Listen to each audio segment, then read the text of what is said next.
Jangan lupa like, komen, dan subscribe channel YouTube TVRI Bengkulu dan nyalakan lonceng notifikasinya.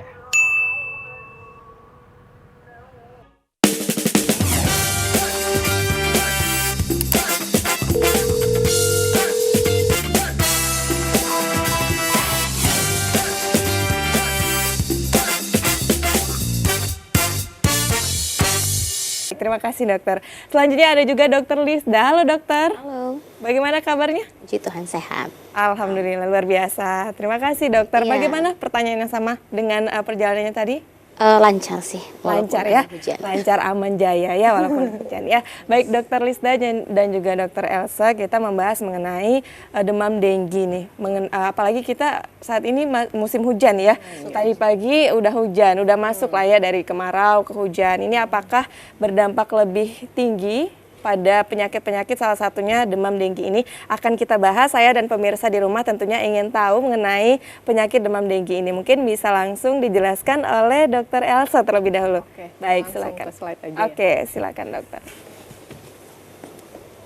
Nah, baik. Jadi hari ini kita akan bahas tentang demam berdarah denggi ya. Dan untuk untuk secara pengertiannya itu sendiri seperti itu ya. Jadi demam berdarah denggi ini ada kata-kata demam, ada kata berdarahnya, ada kata denggi ya. Kita udah dapat nih 3 suku kata yang masing-masing kita sebenarnya udah paham nih. Demam artinya suhu tubuh yang melampaui batas normal seperti itu ya, badannya panas. Nah, jadi memang demam berdarah denggi ini adalah suatu penyakit seperti itu ya, yang disebabkan oleh virus seperti yang Mbak Juli sudah bilang tadi di awal, virus yang dibawa oleh nyamuk seperti itu ya. Nah, nyamuknya yaitu ada 2 jenis, ada Aedes aegypti atau nyamuk Aedes albopictus seperti itu. Nah, apa sih virus yang dibawa oleh nyamuk Aedes ini? Secara teorinya ada 4 virus. Ada virus Dengue 1, Den 2, Den 3, dan Den 4. Nah, seperti itu ya. Namun perbedaannya dengan virus-virus biasa seperti itu ya. Kalau misalnya kalau virus yang biasa itu kan dia menyerang, tapi kalau memang dianya itu bisa sebenarnya bisa juga self limited seperti itu ya, bisa sembuh dengan sendiri. Akan tetapi kalau demam ini harus diatasi dengan secepatnya ya. Jadi dengan semakin cepat diatasi mungkin demamnya dulu seperti itu ya, atau yang lebih baik diagnosa di awal akan semakin baik untuk prognosisnya untuk demam berdarah denggi ini. Mungkin kalau sudah kita tahu kok cuma demam meninggal seperti itu ya, mungkin si pasiennya itu atau keluarganya tidak terlalu aware bahwa demamnya ini dia adalah demam berdarah denggi seperti itu. Next, boleh. Berarti demam berdarah denggi ini dampak terburuknya meninggal dunia ya dok ya? Benar, karena secara kalau kita udah bicara untuk yang gawatnya, dia akan menggerus ada yang namanya itu kebocoran plasma. Jadi kebocoran plasma nanti akan berkaitan dengan trombositnya ya, trombositnya yang anjlok atau yang down rendah seperti itu, nanti akan terjadi perdarahan seperti itu ya. Nah, ini adalah untuk epidemiologi secara di Indonesia sendiri. Kalau untuk kasusnya itu memang ada seperti penurunan ya, seperti penurunan. Di sini kita lihat di warna ungu itu ada di tahun 2022 kalau kasus denginya itu 143.266. Dan untuk angka kematiannya yang warna merah itu ada 1.237.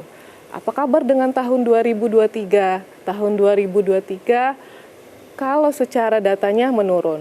Di tahun 2003 kasus dengue itu ada 57.800-an.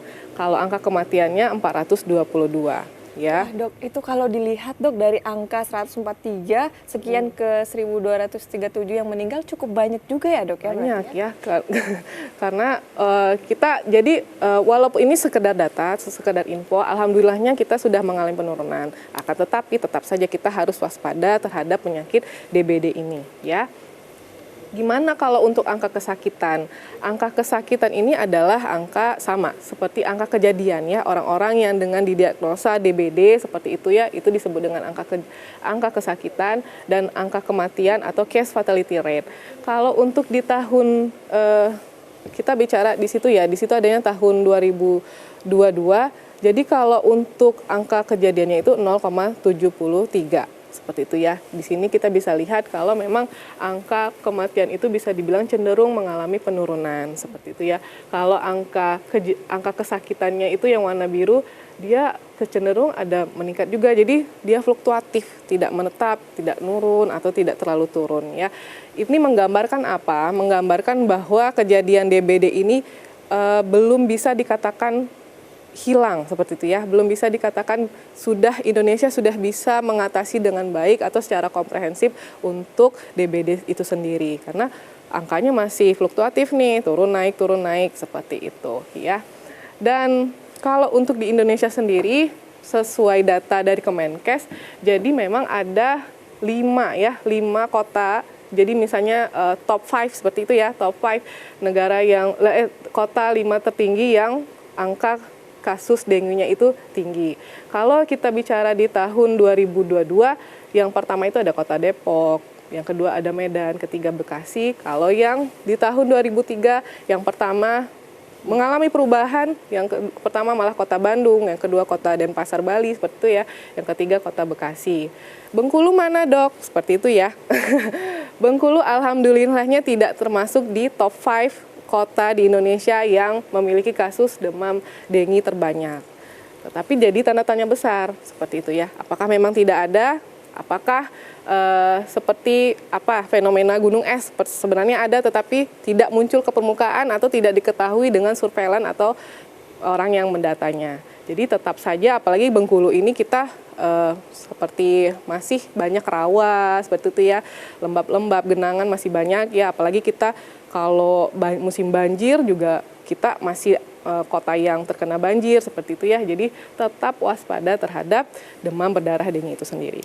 Oke, next. Dok, izin dok, kalau melihat data-data tadi artinya itu penyakit demam berdarah dengue ini terjadi sepanjang tahun dan tanpa henti ya dok ya? Betul. Artinya selalu ada kasus setiap bulan, bukan terpengaruh oleh waktu-waktu tertentu misalnya musim hujan saja begitu, bukan ya? Mungkin faktor cuaca atau faktor musim bisa mempengaruhi, sedikit banyaknya bisa mempengaruhi, karena pertama kalau musim hujan genangan banyak ya, nyamuk tentunya terutama jentik ya, jentik-jentik nyamuk akan sangat suka di daerah-daerah yang tergenang air ya.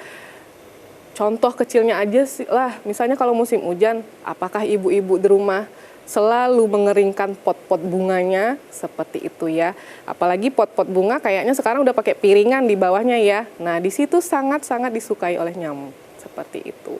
Karena kalau musim hujan kayaknya genangan-genangan itu akan lebih banyak seperti itu ya.